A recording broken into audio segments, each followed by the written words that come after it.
TRS, Congress, BJP सब मिलके लैला की वाहवाह कर रहे हैं और सबकी ज़बान पे सिर्फ ओवैसी एमआईएम है। इनको हमारे सिवा कोई नज़र आता ही नहीं है ना। क्या बात है यार, अच्छी बात है, चलिए, मगर इनको हम इन तमाम को बोलना चाह रहे हैं कि हम भी किसी से नहीं डरते, हम सिवा अल्लाह के किसी से नहीं डरते, बस। और क्या है? पॉलिटिकली क्या समझते हैं कि बीजेपी जो है आपको टारगेट करके पॉलिटिकल माइलेज ज़्यादा देगी? देखिए, अमित शाह साहब को, होम मिनिस्टर को बड़ी तकलीफ़ है कि वो हमारे कॉन्स्टिट्यूंसी में आए थे, चार मीनार के दामन में आए, दोनों वार्ड लूज कर गए। उत्तर प्रदेश के मुख्यमंत्री को हमारी कॉन्स्टिट्यूंसी में 4 घंटे फिराया, कुछ फ़ायदा नहीं हुआ, हार गए। तो उनको वो बड़ी तकलीफ़ है, इसीलिए वो अपनी तकलीफ़ का इजहार कर रहे हैं। दूसरों को भी तकलीफ़ है, तो हम भी किसी से नहीं डरते। ये बार बार ये लोग डर की बात क्यों करते? डरने की बात, डेमोक्रेसी में डर क्यों हो रहा है? और डेमोक्रेसी में माइनॉरिटीज़ को कॉन्फिडेंस दिलाना ना। आप तो मेजॉरिटी हैं, आप तो रूलिंग पार्टी हैं दिल्ली के, आप तो शाह साहब हैं, तो आपकी ज़बान से डर क्यों निकल रहा है? आपकी ज़बान से तो उम्मीद की बात होनी चाहिए। क्या आपसे डर रहे हैं सर वो? नहीं, मुझसे क्यों डरना चाहिए? मैं अरे भाई, वही सरकार के एक मिनिस्टर कह रहे हैं हमारे बारे में, दूसरी पुरानी पार्टी कांग्रेस भी, कल तीनों पार्टी हमारे बारे में बोल रहे हैं। ये क्या सुबह शाम, क्या इनको ख्वाबों में हम ही नजर आ रहे? क्या दूसरा को नजर नहीं आता क्या इनको अपने ख्वाबों में? सर, अमित शाह ने कहा है कि 2024 में बीजेपी तेलंगाना में सरकार बनाएगी और ऑफिशियली लिबरेशन डे मनाएंगे, तो आप उस पर क्या कहना चाहते हैं? क्या बीजेपी यहाँ पे सरकार बना सकती है? देखिए, जीएचएमसी इलेक्शन में बीजेपी कुछ नहीं कर पाई, थोड़े सीटों में इजाफा हो गया। सुनिए ना, कोविड की दूसरी वेव आई नरेंद्र मोदी सरकार की गलतियों की वजह से। जब कोविड की सेकेंड वेव में पूरा तेलंगाना और हैदराबाद फंसा हुआ था, ये कहीं पर नज़र नहीं आए बीजेपी वाले। हाँ, तीसरी बात ये है कि एमएलसी का इलेक्शन हुआ, उसमें बीजेपी बुरी तरह हार गई। सिटिंग उनका कैंडिडेट था, बीजेपी हार गई। फिर एक असेंबली इलेक्शन हुआ, नागार्जुना सागर में डिपॉजिट चली गई। अब ये कौन सी दुनिया की बात कर रहे हैं? लड़िए, इलेक्शन लड़ना आपका डेमोक्रेटिक राइट है, हर पार्टी को लड़ना चाहिए और जनता जवाब देगी, तेलंगाना की आवाम जवाब देगी इंशाअल्लाह ताला उसको। देखिए, जीएचएमसी में ये बीजेपी की विक्ट्री, एक पायरिक विक्ट्री बोलते हैं अंग्रेजी में उसको, पायरिक विक्ट्री वो थी वो।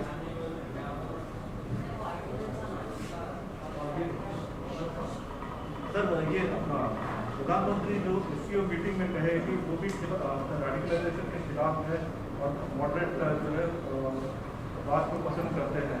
देखिए, हमारा मानना ये है कि रेडिकलाइजेशन जहाँ कहीं भी होता है, जिस किसी समाज में होता है, वो उस मुल्क, उस कंट्री, उस देश के लिए, रूल ऑफ लॉ के लिए ख़तरा है।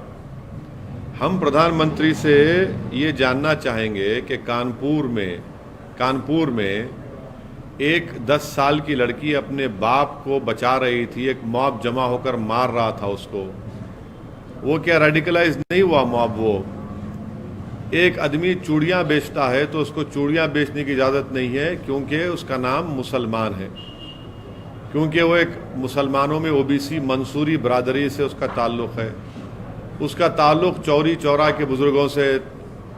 और फिर तीसरा ये है कि जो जितने मॉब लिंचिंग के वाक़यात हो रहे हैं, वो जो लोग नारे लगा रहे हैं जंतर मंतर पर, वो भी तो रेडिकलाइज हो चुके हैं। तो हम प्रधानमंत्री को कह रहे हैं कि यकीनन रेडिकलाइजेशन किसी भी देश के लिए, रूल ऑफ लॉ के लिए थ्रेट है। और प्रधानमंत्री को ये रेडिकलाइजेशन की जो मिसालें मैं पेश किया हूँ, उस पर भी प्रधानमंत्री को उस पर कंडेम करना चाहिए, उसकी मजम्मत करना चाहिए। और प्रधानमंत्री को ये भी बोलना चाहिए कि एक स्टेट का मुख्यमंत्री अब्बा जान कहता है, वो क्या प्रधानमंत्री उससे मुत्तफिक हैं, उनकी उस भाषा से? और क्या ये जो अपने आप को सेकुलर कहते हैं वो चचा जान बोलता है, तो क्या वो भी उससे मुत्तफिक हैं? ये लोग रेडिकलाइज नहीं हुए क्या? ये भी रेडिकलाइजेशन है।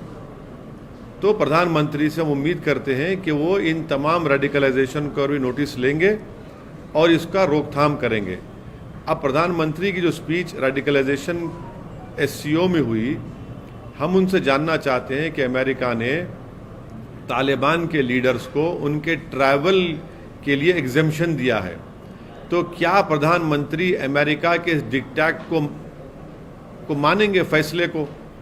हम ये इसलिए पूछ रहे हैं क्योंकि भारत यूनाइटेड नेशन की सैंक्शन कमेटी का चेयरमैन है, तो क्या अमेरिका के हुक्म पर, क्या भारत अमेरिका के हुक्म को मानकर तालिबान के इन तमाम लीडर्स को डीलिस्ट करेगा या फिर इनको यूएपीए की टेरर लिस्ट में इनका नाम शामिल करेगा? ये प्रधानमंत्री को बताना पड़ेगा, क्योंकि अमेरिका ने तालिबान के लीडर्स के ट्रैवल के एग्जेम्पशंस दिए हैं। तो फिर क्या हम भी उसको मानेंगे क्या? ये देश को बताना चाहिए मोदी सरकार। सर, ये चाचा जान की बात कर रहे हैं तो हाल ही में राकेश टिकैत ने आपके ऊपर भी टिप्पणी की थी कि चाचा जान जो है सपोर्ट कर रहे हैं बीजेपी को, लेकिन आपने तो पहले फार्मर्स के पक्ष में बोला था, फार्मर्स राइट के, तो क्या ऐसी बात हो गई कि राकेश टिकैत? नहीं, आज भी मेरा मानना ये है कि जो फार्म लॉज बनाए गए वो भारत के संविधान के, भारत के आईन के खिलाफ है और वो किसानों के मफाद में नहीं है, बल्कि वो बड़े इंडस्ट्रियलिस्ट को उससे फ़ायदा पहुंचेगा। आज भी हमारा स्टैंड वो है, उसमें कोई स्टैंड में तब्दीली नहीं आई। राकेश टिकैत ने जो आपके अब देखिए, ऐसा है ना कि ये इनका माइंडसेट है। इनको लगता है कि मुसलमान को इस तरह से पुकारो, तो चाहे वो उत्तर प्रदेश के मुख्यमंत्री हों या ये मौसूफ हों, ये इनकी मानसिकता को, इनके माइंडसेट को का इजहार करता है जिसमें मुसलमानों से कूट कूट कर नफरत भरी हुई है। तो मुझे कोई फ़र्क नहीं पड़ता, ये देश देख रहा है, उत्तर प्रदेश के मुसलमान इसको सुन रहे हैं, देख रहे हैं, और इसको अंग्रेज़ी में कहते हैं डॉग विजिल पॉलिटिक्स। उर्दू में तर्जुमा करेंगे तो कुत्ते की सीटी की सियासत इसको कहते हैं। इसी में ये इंडल्ज कर रहे हैं और ये देख रहे हैं लोग। तो राकेश टिकैत के बारे में आप बोल रहे हैं कि वो भी मुसलमानों के खिलाफ देखिए, जो इस तरह की बातें करते हैं, इस तरह के शब्द का इस्तेमाल करते हैं, वो सिर्फ मुसलमानों के खिलाफ इस्तेमाल करते हैं ना।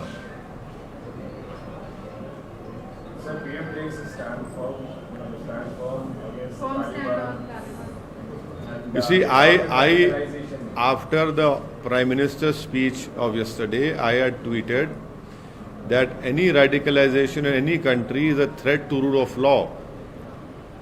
I hope that the Prime Minister also takes notice of these people who mob lynch people in the name of cow or in the name of religion.